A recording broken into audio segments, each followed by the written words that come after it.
Welcome to the podcast Flesh and Blood interview phenomenon that may never get a name. Today, I have a fellow Nordic person in here.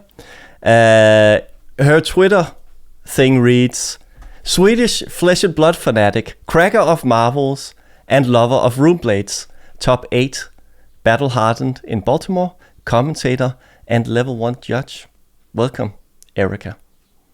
Thank you so much. Last week I started reaching out to people in the Nordics. I'm trying to get someone. I saw Juha, who's like a high-profile Finnish player, and then I was like, okay, I wonder who else there are in prominent people in the Nordics. And a Swedish player, he said, talk to Erika. She is the person to talk to because she's very outgoing, very well-spoken, and can represent Sweden very well. Thank you. Yeah. Although we all know about the rivalry between Sweden and Denmark. But today, let's let that slide and just be two humans having a civilized conversation, and we can resume the rivalry, or that's hard to say, at a later date. Sounds good. So I don't know how many times you get this question, but I'm interested in when and how you got into Flesh and Blood. Ooh, it wasn't last year. It must have been the year prior. Late Tales of Aria, mid Tales of Aria season. I got in after saying no multiple times. Our fellow friend Henrik got into the game, and he started getting my boyfriend Stefan into the game, and I was like, good, my boyfriend gets to have a hobby and go out to meet people. That's great for him, and I'll just stay out of it because I didn't want to invest in that type of game because I've been dabbling in Magic for a little bit, and it didn't really phantom me that much. And so I saw this as another game of that genre, and I was like, nah, not my thing. But then one day Henrik came over to our place and he brought some decks with him, and that was the famous Ball of Lightning Briar Blitz deck that he brought to my table, and I got to play it, and I was hook, line, and fucking sinker after that. It was one of the funniest games I've ever played, and rest is history, I guess. So Briar is a thing, or is it all rune blades, or? Being very competitive, runeblade is not always the best thing, depending on the meta. Lexi is very prominent right now. Oldhim, of course, was very prominent for a while. So I try to dabble into most heroes, just try to understand how they work, and also just try to have that edge and try to play what is the most effective deck in the meta right now. So for the past couple of months, I've been playing a lot of Oldhim and been not very successful at that. I am very envy of the people that are able to play Oldhim at these big events and are able to play these super long dragged out games for hours on end and still being able to pilot that deck. It's very technical and challenging for sure.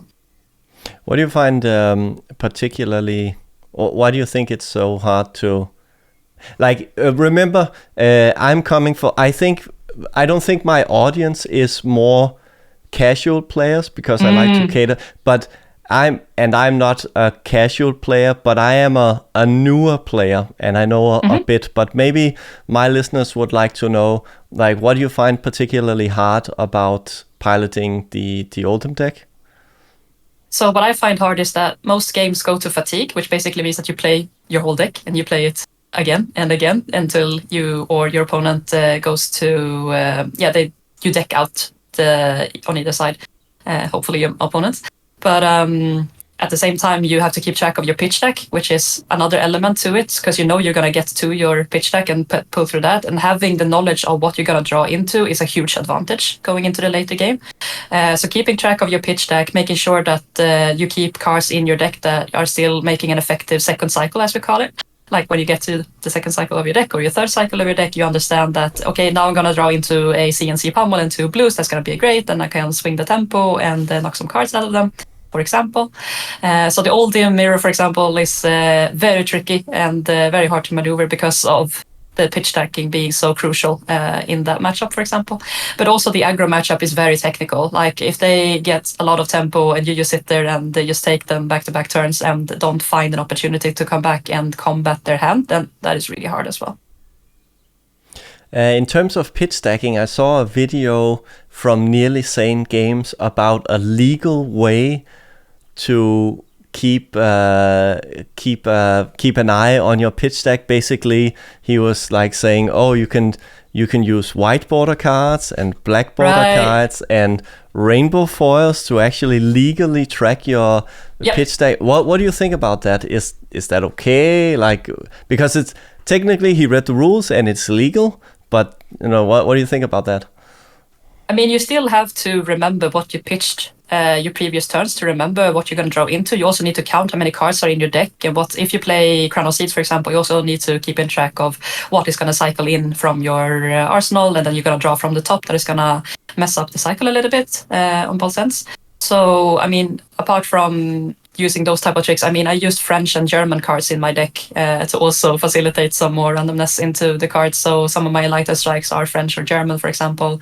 So that is also a trick, because then I easier know that, okay, I played my French and German lighter strike, I only have my English one left. And that is, of course, a trick that I also use to help me remember what I have played and what I have not played. Of course, you can just check your graveyard on occasion, but for me, it's also a simple trick to remember what I played and not. Of course, that was just a tangent. I'm interested in also seeing like high level play, or hearing about your experiences in high level play. My current organized play goal is to win an armory. I've gone 3-1 at the past two, and it's I just wanted to try to win one of those cold foils. But I'm interested in like, what was your experiences in like when you top 8'd at Baltimore? What's it like going all the way, kind of? That was amazing. I had such a fun day. I basically woke up and wasn't planning to play the Battle Hardened up front because I exhausted myself playing Oldhim in the calling the day prior. So I went to bed exhausted. But then I was also jet lagged coming from Sweden, flying into Baltimore on the Wednesday. And also the tournament started on Thursday already with some events and such. And then the calling started on the Friday.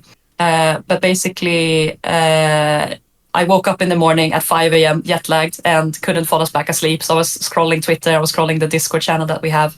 And I remember, there's going to be the Battle Hardened and play Blitz. And then I remember that Icelander was not going to be legal after that Battle Hardened. So then I got this sudden urge to like, I really want to play Icelander in Blitz one last time before she LLs. This is going to be the last hurrah, basically, for me to play her. And so we had this full arcane Icelander Blitz list that some locals had been trying out and been very successful with, and basically said this is the most broken stuff out there that I hadn't tried yet, because I was on the Bullander list, basically Blitz version of that prior. So I had never played the full arcane list. So I was like, okay, let's try the full arcane list and see how bad it gets. And I only lost 2 games in the Swiss. I lost round 5 and I lost the last round to the guy I also lost to in the top 8, who was on the Bullander list eventually. Because I completely misplayed. But I had so much fun playing that deck, and it was so technical. And some of the matchups that I played everything from like Oldhim, Reinar, Shanes. I played 4 Icelanders combating in the top. So yeah, I had such an amazing time, and it was so much fun and a great experience all around. Yeah, I'm getting the sense that in general the events are very well run, although the only gripe I hear people have about LSS events at the moment is that they want to know when and where Worlds will be. Is that something that you're also wondering about or frustrated about? For sure. Like, my whole vacation planning is basically waiting for when and where Worlds is going to be, so I can know how many days I need to take and at what time I need to take them. Because right now I don't have a longer summer vacation. I just changed my job in October last year, so I don't have that many vacation days to play with in the first place. So I'm basically not having a summer vacation in the wakes of waiting to see whenever Worlds is going to be. I have now taken 1 week leading up to nationals to get some prep time for my local nationals, and I'm also going to England to judge their nationals the week after. So I also took some time off to prepare for that, and also being able to travel there for that. So, but that is the only thing I have planned right now. Worlds will be amazing. I'm definitely gonna go, but the lack of information right now is very frustrating for sure. I heard a lot of people talking about in the US, like, tickets when we're at this stage is like, boxes and boxes or cases or first edition cold foils. It's like, we could not go and have like a prize for ourselves, So I get the frustration. I've been wondering about what the holdup is, Is it, some complication with the venue, or like the only clue we have is it's some city with lights, so a lot of people are speculating that Sure. it's Paris. But a lot of cities have lights. Right. It's very hard to know or speculate about. And I believe LSS had only good intentions in mind when they said they were going to announce it at Baltimore. Now Baltimore is way off, and we still don't have an answer to where that's going to be. So I would imagine that something didn't fall through with their current event that they had in plan, and so they're looking for backups possibly, and that is taking extra long time. All we can do is wait at this point. But I hope they will announce it soon. Yeah, I think that's a hope that a lot of people share. For sure. So I like to go on every tangent on everything you say. And the thing, my background is I come from esports, where I've worked with like education and performance optimization. So everyone who comes here, I like to ask what their like performance secrets are, or what they do to prep and whatever. So the first question I wanna ask on that tangent is, you said that you were taking a week off to prepare for nationals. What does that look like in your case? How do you prep for a big contest like that? So last year's nationals, I basically had time off from work because I was in between jobs. And so I had all the time in the world to prepare and fine tune a deck and all of that good stuff. And I did. I spent 2 weeks leading up to Nats and prepared a really good Oldhim deck that I thought this was really, really good. 3 or 4 days before nationals, my instinct for my deck didn't feel as good anymore, because there was a lot of aggro decks that performed really, really well on Talishar at the time. And so all of a sudden I felt that I could not beat Briar, I could not beat the Runeblades, I could not beat Fi. And so I started questioning my choices. And so there was this Fi deck that appeared from a battle hardened a week prior to our nationals that I started trying out, and I really, really loved it. And so I did a last minute change to said Fi deck 2 days before nationals, had like 10 games on it total going into Nats, and completely bombed it. So all of my weeks of preparation on that Oldhim deck went in vain. And so, I did not have the best experience going into that, but lesson learned, I guess. So this time around, I probably will not change my deck 2-3 days prior, and just stick my guns on whatever deck I choose to go with as soon as I have something locked in, as soon as we know what Dusk Till Dawn is going to bring, and just get a sense of what I think is the most powerful deck to work with. Right now, I'm dabbling with both Dorinthia and Katsu, since we know Oldhim for sure is going to be gone. And both Dorinthia and Katsu are 2 decks that I used to play before Oldhim became very popular in my local meta, and started trashing on the said decks. So those are the decks I'm looking at right now. But we'll see. I think Dusk to Dawn will bring some really interesting new mechanics that is going to flip some things in the meta. So, and also there's going to be a banner restricted happening in a couple of weeks' time. So there's a lot of things going to change until then. Do you have any let's go on the speculation tangent. Do you think that that anything is on the what do you think is on the banned and restricted list this time? I hate to speculate. I love watching other people speculate, but at the same time, I'm like, we have no clue. It's like, at the end of the day, it's LSS who makes the calls, and we have no clue. Same goes with cards that's coming out to Dusty Dawn. People are speculating, oh, maybe there's a Runeblade card that's going to do this. Oh, maybe there's a Reinhardt card that's going to do that. And we're like, yeah, we sit here and wait until they actually release it, and then we can talk about the actual user stuff.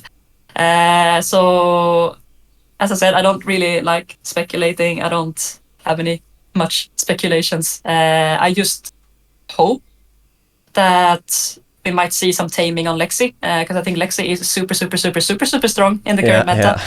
And everyone is just trying to find ways to deal with her. And I hope, since Oldhim now is going to be gone, that might be a problematic meta spawning up. But at the same time, Dusk to Dawn is around the corner, so we don't know how much LSS has that in mind. So at the end of the day, we'll see. I had a conversation with actually the damnable person that he was playing Lexi at my armory on Wednesday, and he was the one who beat me. And we had a conversation about why Lexi was so overpowered, and we had the conversation about 3 of a kind. And I was like, maybe that will get banned. And then he was like, yeah, but then we're going to take so much power away from the Rangers. But then we were talking about, well, since you can only play cards from Arsenal, right? Then it's like, okay, so Riptide is dependent on playing cards from hand to use his reload mechanic. And Azalea basically can't, she doesn't have Voltaire, so kind of reloading arrows is 3 of a kind isn't usually a thing for her. Exactly. So it might be a good way. There was our speculation when we had the conversation that it might be a good way to tame Lexi and basically not nerf all the other Rangers at the same time. But also, like you said, we don't know what's coming out in Dusk Till Dawn yet, and that's probably going to be pretty interesting as well. Yeah, you never know if another hero is going to get another Codex of Frailty version or any of that kind, or any card that is similar to that card's power level. But I agree, 3 of a kind is super powerful, but as you mentioned, they can't play cards from hand, so they're still locked to only being able to activate Voltaire twice and shoot 2 arrows or 3 from that. So running any sort of non-attack actions in Lexi then becomes a problem, because you don't want to draw into those non-attack actions when you play a 3 of a kind, because those are dead cards in your hand all of a sudden. So that limits how you want to build Lexi at the end of the day. So 3 of a kind, I think, is pretty fair at the end of the day. But it's the combination of 3 of a kind, Rain Racers, into maybe a Premeditate or something like that you can play beforehand into the 3 of a kind that might be troublesome. And also, whenever you feel like you have a really good turn and Lexi needs to block, and she can still have a really nutty turn because she has a 3 of a kind and a blue in her hand, so she can just play a normal turn anyway. So absolutely, I see the issues with 3 of a kind, but I think it's a combination of the other things that she has in her kit that makes her problematic. So it's hard to tail to one card at the end. We were actually also having a conversation about maybe Voltaire gets banned. Because, but again, then Lexi is stuck on Death Dealer or Shiver, which kind of... I mean, we have seen builds with that are kind of neat, but yeah, then we locked to that, but yeah. Yeah, it's going to be interesting for sure. Definitely. And it's interesting for me as I basically started following the game in 2022 just as a collector. And then I decided, because my boss was being a smartass, that he was, I'm going to beat you, and I bought the Dorinthia Reinhardt Classic Battles thing. Yeah. And he never wanted to play. And then I discovered Talishar, and then I was actually playing Azalea, and then I beat him. And then I got, purely by accident, not by skill or anything, purely by accident. Don't say that. Yeah, but it was, purely, I was like, oh, I won? I didn't even, I didn't know. Then I started. Then I started to get into it, and when I kind of approach learning new things as I just accept the chaos, that the learning curve is steep. I don't know what I'm doing. I'll just get the reps until a pattern starts to emerge and I start to understand what's going on. And for me, like having only like really started playing maybe March, April in like for real, it's like it's the first time that I have a sense of the game and the meta, and really looking forward to, because I was there when Dynasty came out, and I was there when I started to understand when Outsiders came out. Okay, this is going to be something big for Rangers, and we saw Brody Spurlock doing really good on Azalea, and this was the hero that I've been playing in Blitz on Talishar for a long time. It's like, yeah, Ranger is going to be really neat, you know. And I started to understand that. But now that I've been playing and basically going to every armory possible since April, now I see, okay, Dusk Till Dawn is coming. Like the Monarch cards are getting relevant again. We're getting a new hero, Vincent. There are rumblings that Light Warrior is getting support. We are seeing all the Bolt-in Buy-a-Box promo cards, and the Prism is returning in a more balanced state. Hopefully. Yeah. But I mean, from what we can see from the new like Luminaris, it's like it's a more balanced definitely version, and we are seeing. I'm still scared of these angels that might pop up, but we'll see. Yes, but then you have cards like what was it?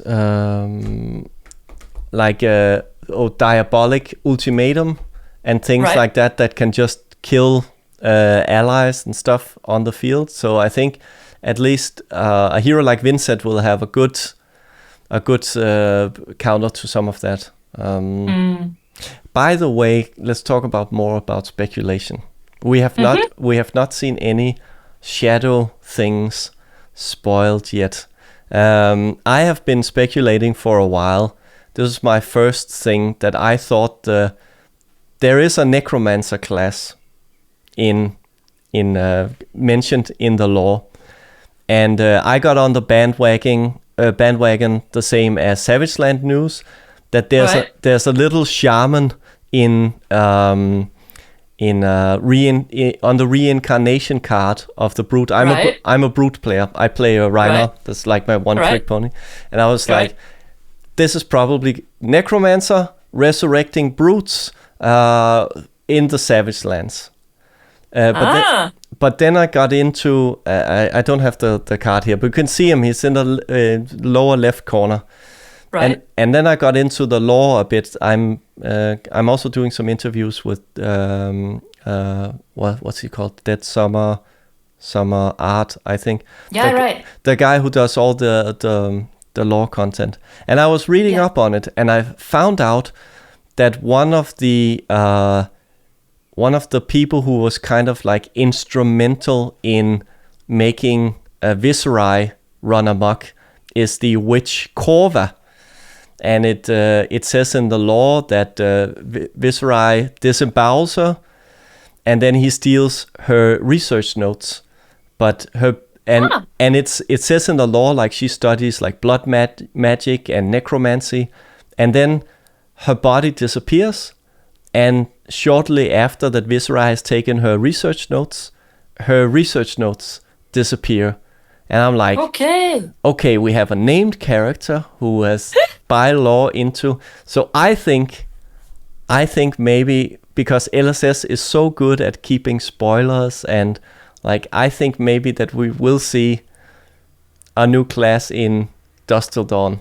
It might not materialize, but I'm thinking like they have been so light on the dark spoilers or the shadow spoilers that I think like maybe. Yeah, right. Maybe, but that's just a speculation. But they could for sure introduce a new class, because they did that with Arachna in Dynasty. They basically, here's this totally new hero, and we have a whole class support for him in this set specifically. So that could for sure happen, and we still haven't seen just about anything of the sort coming out of Dusk Till Dawn yet. So that could very well potentially be. But there's still a lot of focus on the Vincent and the Prism so far. So yeah, it's a good marketing strategy to make sure that they get the focus and the limelight. into this point. Is there anything that you would like to see in Dust to Dawn in terms of cards or support or? I said I don't like speculation. I just handle whatever comes and take it at face value. So I haven't really thought a lot about that. Like, I would love to like spend some more time to read up on lore and such, but whenever I have free time over, I'm stuck on either looking at professional content, looking at professional matches that might have happened over the weekend that I haven't had time watching yet, and analyzing various games and see if there's anything I can learn from the professionals doing their best. And maybe find mistakes that they do, and also being able to identify said mistakes so I can improve personally. So a lot of my time is very much devoted to becoming a better player and not as much reading up on lore or speculate about whatever might come. Do you have, let me see here, I've got some glare on the screen here. Do you have like a favorite player or someone who has a particular play style or someone who has like that you like to learn from? I mean, Michael Hamilton is pretty good, I hear. And also a personal rival since I was able to beat him in Lille last year. And is someone I watch closely. And he was able to bring up this Bullander deck last year and was really, really good. And yeah. I really enjoyed watching his team games in the Team Seal Battle Hardened that happened last weekend, for example. It was just super interesting just being able to hear how they plan to split out the decks and making sure that they have 3 really, really competitive decks going into the Team Seal part of things, and following their games throughout the day and watching his game, but also his other teammates' games as well, but just to follow how they all like come together and play their best games. And there were some really interesting games throughout the day. Sadly, it doesn't really help much now because the set is out of the meta, so to say, and now it's going to be the Monarch set that is coming back and being the thing we need to practice on for the next season. So but it was super fun to just watch and observe and see. I learned a lot watching it throughout the weekend. Yeah, that game he took away from, I can't remember it was a French team when he was on, it was Benji, right? Where he was like against the Azaleas, like it's almost dead, and then he just those clinging on to one life and just those small unblockable attacks from Benji. It's like, so frustrating. Yeah. It feels like, Azalea got this, no problem. And then Azalea starts to be worried about razor sharp or short and sharp is what it's called. And starts to play not to lose instead of playing to actually win. And you can clearly see how that is very detrimental at a later stage of the game. And that's one of the, like, I've only played draft once at the local armory, and I hated it because I will say we started the conversation with me saying like, I enjoy the chaos and I embrace the chaos of learning new, but obviously I'm also a competitive person, so it's like when I'm going into something where I just have no idea what I'm doing, where I just get blown out because I drafted the wrong deck or whatever. But like you said, it was very interesting in seeing their process in drafting and being able to follow the conversations and the whole thing about when the other people either lose or win and they join the remaining player, and you kind of like have this hive mind talking about how you should win the game. That's right. That's something interesting, and I agree that you can learn a lot from looking at from other players like that. When you say, like, I want to have you explain more about your like how you get better at the game. You say that you spend a lot of time watching professional players. Like, what does it look like in terms of practice? Do you use Talishar? Do you like to practice more heads up? Do you have a close circle of friends? Do you just play with random people? Like, what does that look like? So I really hate playing on Talishar for all intents and purposes. I really enjoy playing with the physical cards and seeing everything in front of me and rely basically upon myself because, as you know, you play Talishar, you get that tunic counter automatically. You don't have to pay any attention to making sure to not forget the tunic counter at the start of the game. So that was something I did when I practiced Oldhim last year. I basically had a die on my table, and as soon as it was start of my turn, I flipped the die as pretending I was keeping track of my tunic triggers. And if I had missed my tunic and I still had 3 tunic triggers, I made sure not to use it because now I punish myself basically to not remember that. So that was one thing I did because sometimes you can't find people to play with, so Talishar is your only out. But I'm really bad at playing or finding the time to play games in real life, or playing over webcam is also super awkward to me. But I have my boyfriend and he plays a lot, so we play on occasion. And I also play every single armory every single week. We have Mondays and Wednesdays here in Stockholm that we almost always play. There's very rarely that we miss out on those. And just making sure that I tune my deck for those. It's typically Blitz and CC respectively, and sometimes now next Monday is draft tomorrow. So we get to practice a lot through armories, more or less. And outside of that, I watch a lot of content. I listen to podcasts, listen to smarter people saying smarter things, and try to learn from them. Throughout Outsiders, I listened a lot to On the Bubble with Yuki, and learned so much about how to evaluate cards. And also Arsenal Pass new podcast where they now I forgot what his name, but where they talk to. No, that's Flakes, right? Arsenal Pass had a tangent, basically. Anyhow, it was really good. And Juha was on that as well, talking about his drafting experience from Baltimore and all that good stuff. So listening to those podcasts helps me a lot. And it's basically what I do on my commute to office every single day is I listen to various podcasts or watch games and learn from that. Yeah, it's I'm still consider myself on the casual level, but I do also consume a considerable amount of the podcast content, and there is a lot. I also there's so much good. I love that the content for this game is so vast and so good. Like there are so many quality content creators out there already for this game, so I love consuming all of that from various sounds and sources. It's funny that you say that. I posted on. I made the mistake, I would say, posting on Reddit at one point, and I posted an interview with, I can't remember who it was, but there was a comment there who said like, it seems to me that every player is trying to monetize their way into this game because there are so many podcasts, you know, and I think also that's part of the reason why I haven't found a name. I've jokingly said multiple times that I need to find out some Flesh and Blood related action or acronym or whatever for it.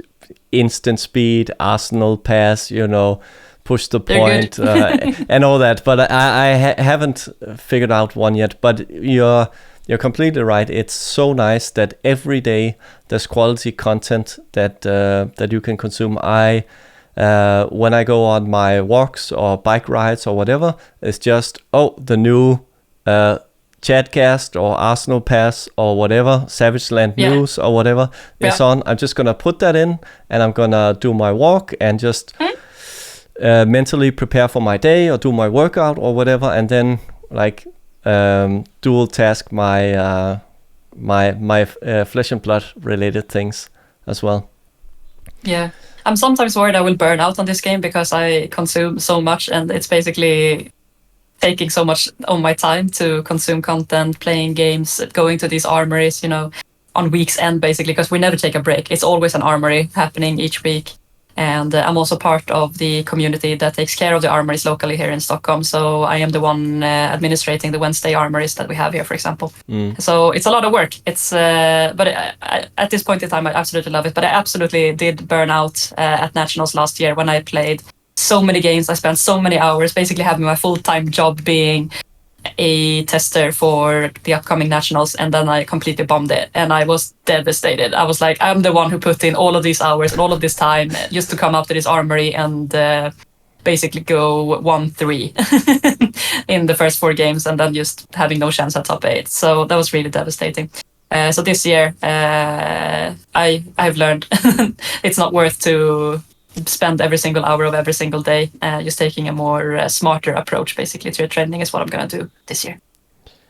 Do you think it's in terms of let's say that I maybe have, I don't know if it's like a different view, but I see a lot of my let me see how I can phrase this question so I don't make it too closed. So for me, in terms of being a casual player, a content creator, and I see a lot of the time, I spent some time helping the biggest LGS in Copenhagen make a promotional video for nationals. Try to help out how I can, like in terms of their streaming and their marketing and whatever. And I see a lot of the time I spent in Flesh and Blood as like an investment of my time. I've been in my life late to the party in a lot of things. Just a lot of things in my life where I wished that when I picked something up, it was like, oh, I should have stayed. Why didn't I stay? Like, this thing is huge now. Right. And I see like that Flesh and Blood, me having gotten out of Magic back in the 90s, it was very frustrating to me when I got back into TCGs. It's like 2022. It's like, oh man, why didn't I stay? Like it would have been so good if I had stayed. So right now I justify all the time I'm spending in Flesh and Blood. It's like it's fun, it's very educational. It feeds my competitive side, and I see it as a good like investment of my time in terms of being a content creator. I was wondering if you had the similar thoughts, or because you are investing a lot of time in Flesh and Blood and you are balancing a relationship, a full-time job. So how do you justify all the time that you're putting into Flesh and Blood? Well, I don't have kids. That helps a lot. I only have 2 cats that I love and adore, but that is helping me have enough time to do basically whatever I want. And then Flesh and Blood is that. Looking back, I mean, there's so many friends I've made throughout this journey that I never had before. Like when I look back at me before starting Flesh and Blood, I didn't have that much friends. I didn't have that much big of a social circle, which was fine to me because I'm not that like outgoing and outspoken. It's fine.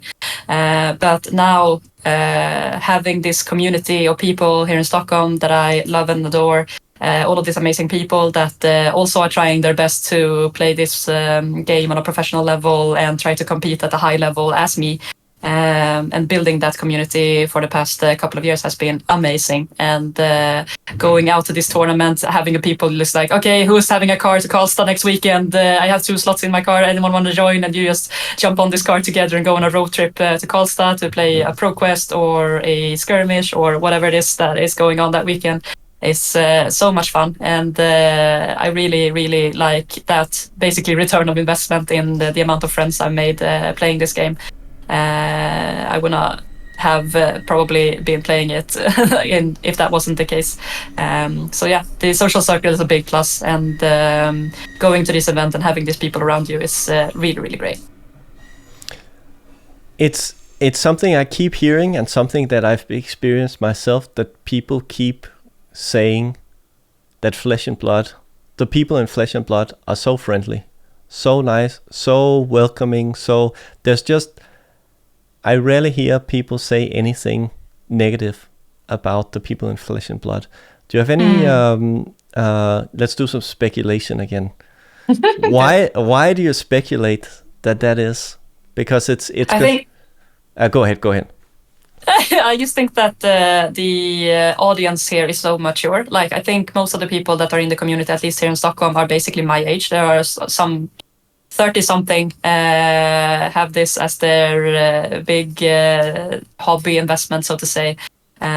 So that keeps us all on a very level ground. Now, recently, we have had a lot of younger people and also older people join in the fray, and that is completely fine. But we have this good, solid foundation on where we welcome everyone as a community and make sure that people get to play around with the various decks and make sure that they feel welcome and that they feel that they have the support. No matter how experienced they are with the game, we make sure that they feel that they get all the support that they need and that every level is okay to play at these armories. That's how it should be. So we're very welcoming, we're very friendly, and being the only woman in the crowd is not a problem at all. Everyone is super friendly when I joined the Firehouses, and everyone is super helpful. Coming from the esport background where you play games online in like Counter-Strike or Dota or whatever, the community is super, super toxic. And I think that is a lot because you sit behind your screen and you are your own identity basically, and you can just say whatever. And it doesn't really hurt you in a way, but maybe you get banned for a couple of hours or something like that. The procurement is not severe at all. But if you are face-to-face with people, you have to be kind, because otherwise you're not welcome back here anymore. It's easy as that. And it's much more at face value when you bring your own flesh and blood basically to this event and meet people face to face and basically share this passion for the game in a way, because of the commitment you have to do buying the right cards and to keep yourself on a certain level, you have to make a certain economic commitment. And so all of a sudden you have this community that has done exactly the same. So you feel some sort of like, belonging in an easy way, I think, compared to video games. But yeah, I hear a lot of chatter about how toxic, for example, people are in the MTG community, and I'm just wondering why there's such a difference. And the only reason I can come up with is that that since like when you get the larger a pool of people you have, the more assholes there's gonna be. There will always be assholes, right? Yeah. There will always be, and because like I don't think that there's anything about Magic that would like, oh, I play Magic, I'm gonna be a complete shitbag. You know, it's like, oh, it comes with the territory. Now I got my dual lands. Now I'm a douche. You know. And just thinking about, okay, so we have these, both these TCGs, there's not really any difference. You have a lot of Flesh and Blood players who were previously or are still Magic players. Like, so where's the difference in culture there? I find it very interesting that there is such a difference, because it's the first thing that people say about Flesh and Blood. People are amazing. Like, I would have never found all these friends if I had not discovered Flesh and Blood. People are so kind, like from all over the world, like, and I can only attribute it to Flesh and Blood having a smaller player base. That maybe it's because it's smaller and people are more connected, that they are more responsible for rooting out assholes. I can't really tell, but I just know it for like, for a fact, and my own experience, your experience, everyone else that I have talked to is just like, people in Flesh and Blood are so nice. Yeah, I can't really speak for any of the other communities because I haven't been part of them. I only hear the buzz and the flows of the things that happen through the internet. But as long as I'm gonna stay in this game, I'm gonna make sure that I at least make sure that my community feels safe and secure and feel like they are having a good time coming to these events. At the same time, I'm not a perfect human being either. I'm, as I said, very competitive person, and if I lose on a streak, I'm not gonna be a very friendly person. It's like, I'm not actively like targeting people or being bad or such, but I'm gonna close in and I'm gonna be sad and I'm gonna be depressed and I'm gonna be very depressed in general, because I attribute so much time and effort into this game and try to play good. So if I have those bad days, then yeah, I'm gonna be sad. But that is again when you have a great community around you, when you need that support basically. And I have this group of friends that will be that support for me and understand that okay, Erika's having a bad day. We just let her chill for a bit in a corner and salvage the situation, and then we come back to her. So and it's likewise to my other teammates that are also performing really well, and maybe they are having a bad day, then I know, okay, we just give this person a second and let them hang in there. But yeah, I think continuing into this environment, I really want to make sure that people feel welcome and having a good time as long as they play our armies and such. Yeah. Do you have anything like I don't, for example, for me, I rarely get emotional about losing because I basically go into every game expecting to lose because I'm still such a new player. Right. And that saves me a lot of disappointment because I'm never expecting to win. Right. But can you talk about maybe about your process now? Because you and I are different in we can consider you a high-performing player. And I know that there are people who are more competitive than me who might be getting into the game. Could you talk about like how do you process that in terms of losing? Because sometimes you will just have bad draws, or you will be on a losing streak. Like how do you process that? How do you bounce back? Do you have any advice for yourself or advice for anyone listening on how to handle that? It's something I'm working on. Basically, I don't have a lot of answers to how to work with that. Basically, if I show up to a tournament and I lose one game is fine. Typically, you can still make top 8 if you just win out the rest of the game. So then I just try to think, okay, we're not going to win out. We're just going to play the next game, and we're going to play that game as good as we can. What I started doing late last year, up until Krakow, I think it was, I made a checklist for things that I wanted to do to basically have a successful tournament. And having a successful tournament to me back then was not, I'm going to top 8 and I'm going to win this shit. That was not part of the agenda. My agenda was basically just go there, play the best games at your best capability, make sure to don't miss any triggers, and have a good time. Because basically I go to these events and I meet a lot of amazing people, and that's at the heart of it, the important things. And then if I go out or top 8, the Baltimore one, that is basically cherry on the cake at that point, because I'm already there, meeting a lot of fun people, playing these awesome games. And that is at the heart of it, what I'm there for. And then, but I'm still this competitive person. At the end of the day, if I have a really bad day, I am gonna struggle, but I can typically bounce back fairly easily after 1 or 2 losses. But after 1 or 2 losses, and I'm still gonna go on a losing streak, that's when I'm gonna suffer. And that is something I'm actively working on from a mental health perspective, to try and not make those losses about me, because I take a lot of personal hurt that, okay, I'm just worthless. I'm just the most incompetent person. I play so many hours. I spend so much time into this game, and I'm this poor. This is just the worst feeling in the world. To not feeling that you are at the level of your own expectations, basically. So that is something that I'm still continuously working on. But I think at the end of the day, coming back to that checklist that I made last year, making sure that I'm just going to play at the best of my ability. I'm going to learn some things along the way, and try to not miss any triggers, and try to just play my best games and enjoy the process, and try to keep that at the heart of it at the end of the day. I think that's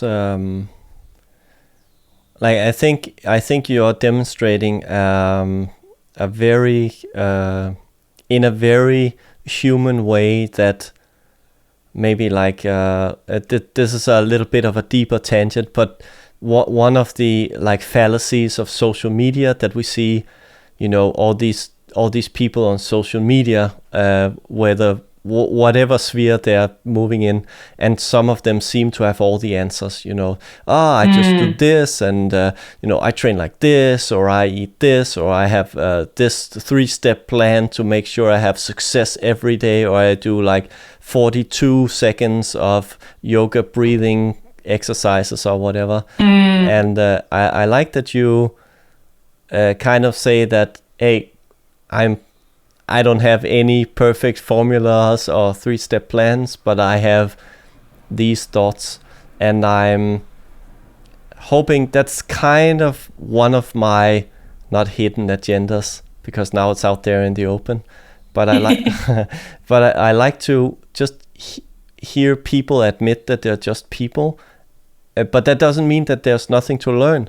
And from one of I've been practicing with one of the people from my LGS.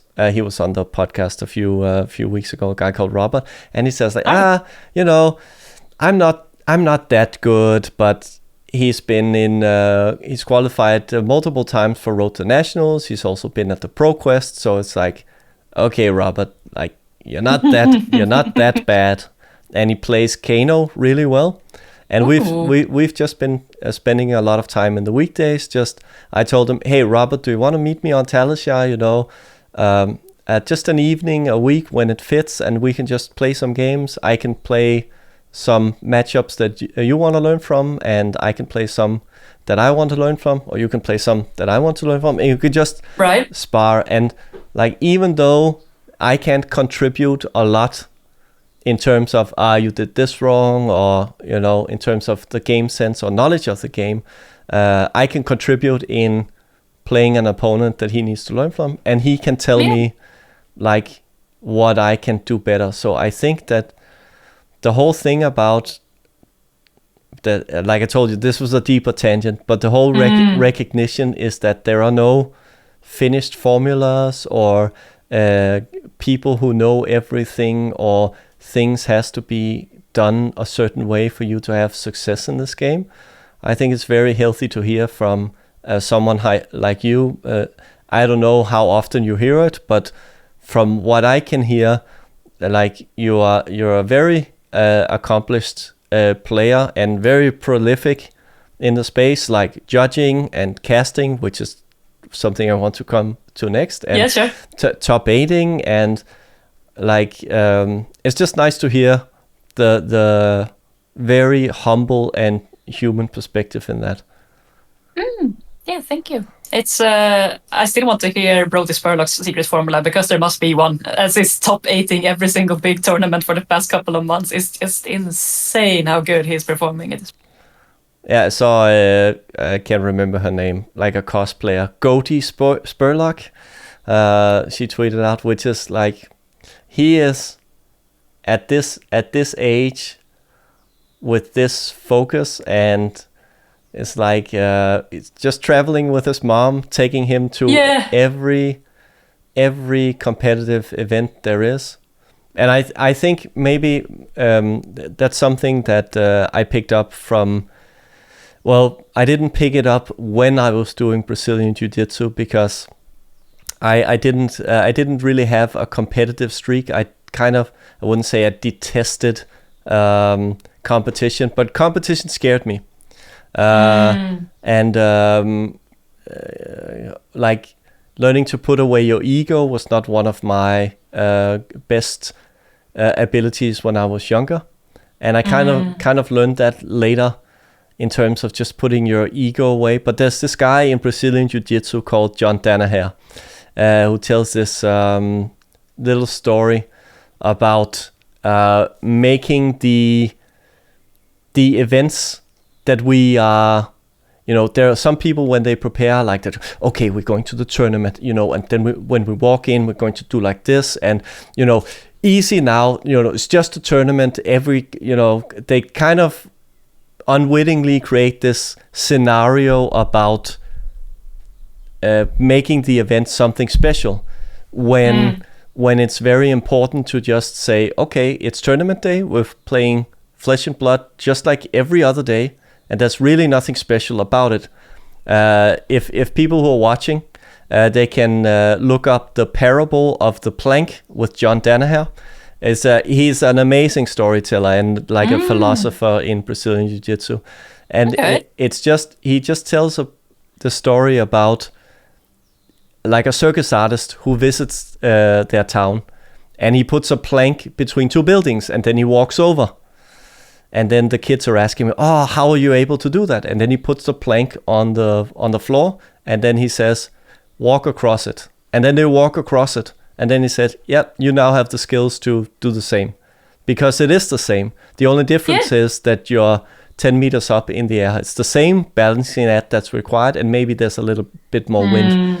But he basically tells, like, just every tournament you go to, it's just another day. And I think that's one of the things that, not that I'm scared that I would ever meet Brody Spurlock in an event, because I'm way too old and way too low in the hierarchy. But that's what I think is going to make him so dangerous, because he has so much tournament experience, and he has the tenacity to keep showing up, and that's going to make him, like, in a few years,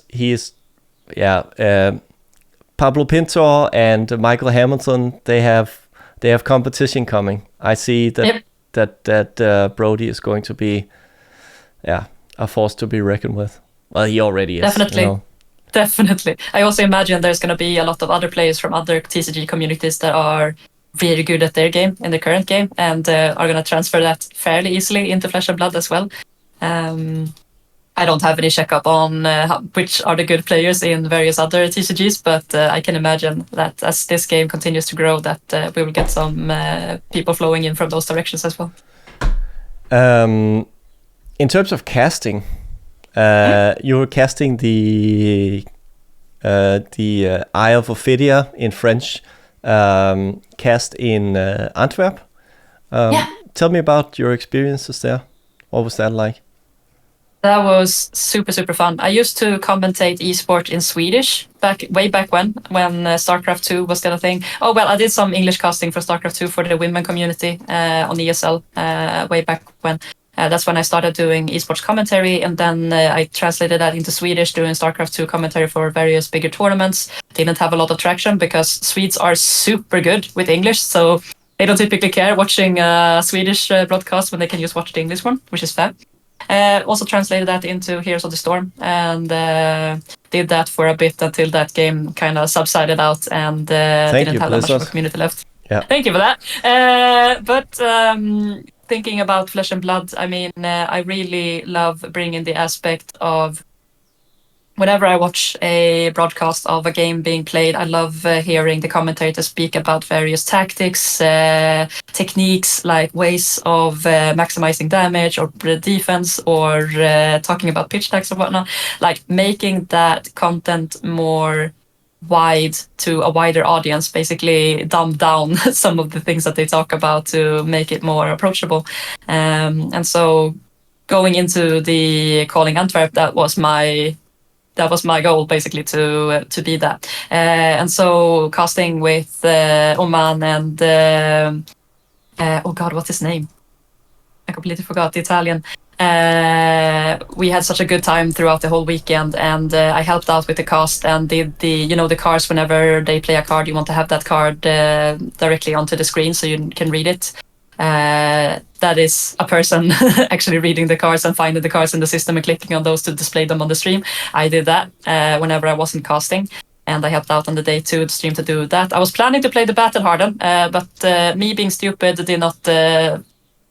I did not sign up for the Battle Harden. So I showed up there on the Sunday and I was like, I'm just going to sign up for the Battle Harden. And then it was full. I was like, well, there goes my plans. But I still had a great day. I played the Shapeshifter Sealed and had a mediocre deck. I went 2-2 or 3-2. And then I went to the commentators and helped out with the stream for the rest of the day. And we watched some amazing games. The Pablo Pintor quarterfinals was absolutely amazing. And all the games leading up to the finals was fantastic to watch. And we were sitting there in the commentator booth with all of the administrators there on site. And we were like, holy shit, he's going to turn it around. And there was so much hype in the room. And it was so much fun. So commentating was exhausting, and it was a very nice learning experience, and I had such a good time doing it throughout the weekend. So loved it, but we'll see. I also want to play the games, so doing other commentating in the future is gonna heavily dabble into, am I gonna play in said tournament, or do I rather want to play? Going into Antwerp, I didn't feel like playing, because I basically felt that either I play Lexi or I play something that is not gonna win, because Lexi is the most dominant force out there. and I didn't want to play Lexi. I didn't feel like that hero was vibing with me at all. And so when Roman and Ariel reached out to me and asked me to cast, I was like, I don't get to play, and that's awesome. I'm so on board on this. So I was super happy not to have to play, and instead I got to sit on the sidelines and watch the other people play amazing games instead, and it was amazing. Speaking of casting and production, and you having your own thoughts about what makes a good cast, what did you think about the coverage that Savage Feats did of the Team Sealed event? Because I was there, so I've been following Nathan from Savage Land News and Mansant, because they're both Brute players. They have some of the best Brute content out there, and I, just as a fellow production nerd, I've been following Mansant's ideas and thoughts about making things look good and what makes a good piece of content. And his whole thing about that event is that, okay, we're gonna make it a story. We're gonna make it a story about Michael Hamilton's team and how they do, and we're just gonna follow them. And that's why the mics were on, and you could see the hands, and giving the casters some more tools in terms of insight into the game play. What do you think about that approach in terms of accessibility? Does it work does it make a better cast, or what are your thoughts? Some of the best casts I love to watch is when you actually can hear the players talk about the game in real time, because that brings so much more flavor to it than just watching them from afar and just watching hearing casters talking about the game from a third person perspective.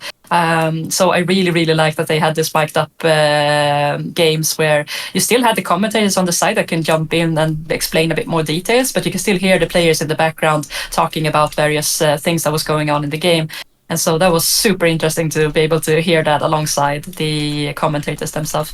I got to actually play Mansant in the Battle Harden in Baltimore, so I got to give him my kudos firsthand, because I absolutely love the content that he makes and the effort that he brings on, and the quality at the end of the day of his streams are absolutely top notch. And I am flabbergasted at the fact that he is running this stream from like a very, very minimal setup, as far as I understand. I'm not sure about the technical details, but as I understand, it's a very, very minimalistic setup. Yeah. Exactly. So that he is able to make a stream look that good with what he brings to the table is bonkers to me. So I was really happy that I got to meet him and give him my kudos and be like, you are doing something super amazing here, and I don't want you to stop on this, because I knew he had some troubles at the time with LSS and whatnot. But it feels like he is coming up stronger than ever with his Savage Feats production, and I hope that he is going to continue with those casts moving forward. And I know he will, but I expect nothing less now from that production, essentially, and looking forward to seeing more. Yeah, for sure. Speaking of seeing more, there's a Battle Harden going on right now. Is that something that you're going to be watching when we're done here? Yeah, I was watching the Battle Harden yesterday, and there's I believe it's a PTI tournament that the Arcane Games are having today. Yeah. I already know who won, because I follow Twitter like a maniac, so I already know who won the Battle Harden yesterday, so that brings the tension a bit down for me. But I'm absolutely going to watch the semifinals and the finals I think I have left of the Battle Harden. We're watching Birdie Spurlock against Matthew, who was playing Oldhim right before I came on here. So we didn't manage to finish that game before I had to come on here. But I'm going to watch that to finish and see the rest of the games there. And also going to see how things shake up now in the afternoon with this Arcade Games tournament as well. Yeah. I think, as per usual, I didn't get through my list of things. All the things. But we did cover all the things that were interesting when they came up.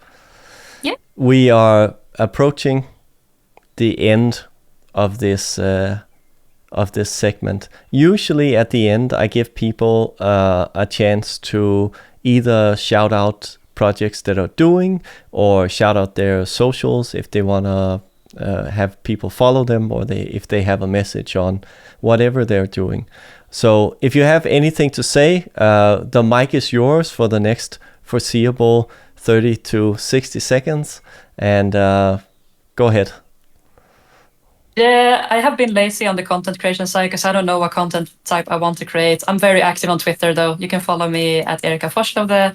And other than that, you will see me in Birmingham end of July. You're also probably going to see me on some kind of broadcast for the Swedish Nationals that's coming up in late August. And you will see me at the UK Nets, as I mentioned previously, as I'm going to be a judge there. Super excited for that opportunity, as it's going to be my biggest event as a judge as well. Bit intimidating, but it's probably going to work out fine.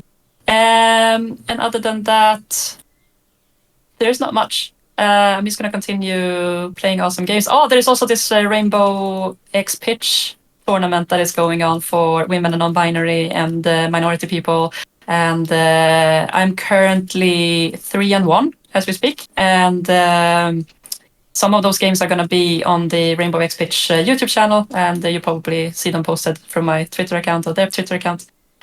Some amazing games going to come up there for sure. So stay tuned for that. Awesome.